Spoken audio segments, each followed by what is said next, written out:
Hello, my name is Janessa Fowler, and I chose to respond on the Serena Williams video. Ultimately, I believe that Serena Williams' actions are justified. This is because sports ignite passion for games within those who compete, as well as those who spectate. The passion continues to grow as athletes continue to rise into more and more successful levels of play. Serena Williams was competing in one of the most esteemed tennis events and obviously felt the reffing was unfair.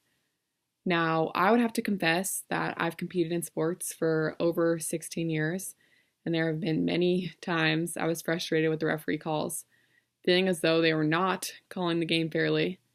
Clearly, Serena Williams has a much bigger platform than I ever did, and expressing herself in this manner led to a lot of backlash.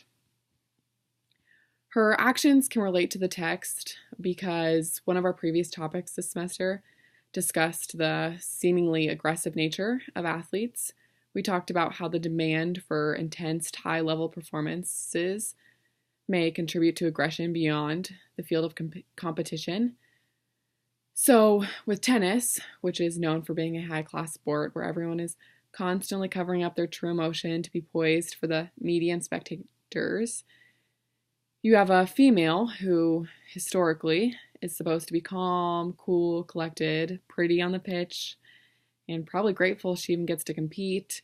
And she reveals frustration, so of course she's going to spark controversial opinions. And this is another situation where we may question gender equality in the coverage of this specific circumstance. I can remember so many instances where professional male athletes have a meltdown, yet their actions aren't blown into epic proportions. It's typically laughed off by the reporters, the commentators, and the male's actions are then rationalized. Most of the time, women in sports have felt as though they need to confine to the standards of society. And I applaud Serena Williams for breaking the barrier. She expressed herself in a way any top competitor might.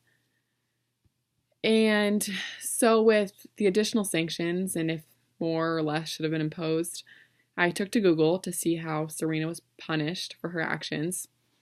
It appeared as though she was fined $17,000.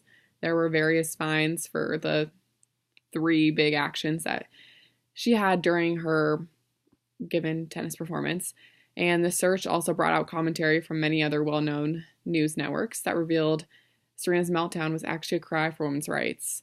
I learned that there have been many similar instances on the male side of the sport where competitors have addressed the referees, yet no fines have been charged.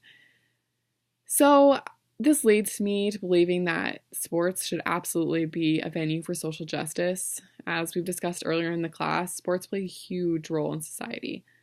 The actions by Serena Williams, as well as Colin Kaepernick, are not the first time that sports are a venue for social justice. If you know who Tommy Smith is, then you know he's not only known for his win in the 1968 Olympics, but also for standing on the podium with his fist in the air, making a stance for Black Power. The platforms for athletes are growing because of the ease of following so many moments of performances of athletes because of TV, magazines, Snapchat, Instagram, Twitter, and other social media platforms. So many individuals, youth and adults, look up to and are inspired by professional famous athletes on and off the field. So the athletes are simply expressing themselves and sharing the values they feel are truly important. I think it's impactful to see these athletes using their platforms to stand up for change in so many facets of life. If these stars can do it in such a big avenue that they do, it definitely makes everyday people, you and me, feel like we can stand up for these things as well. Thank you.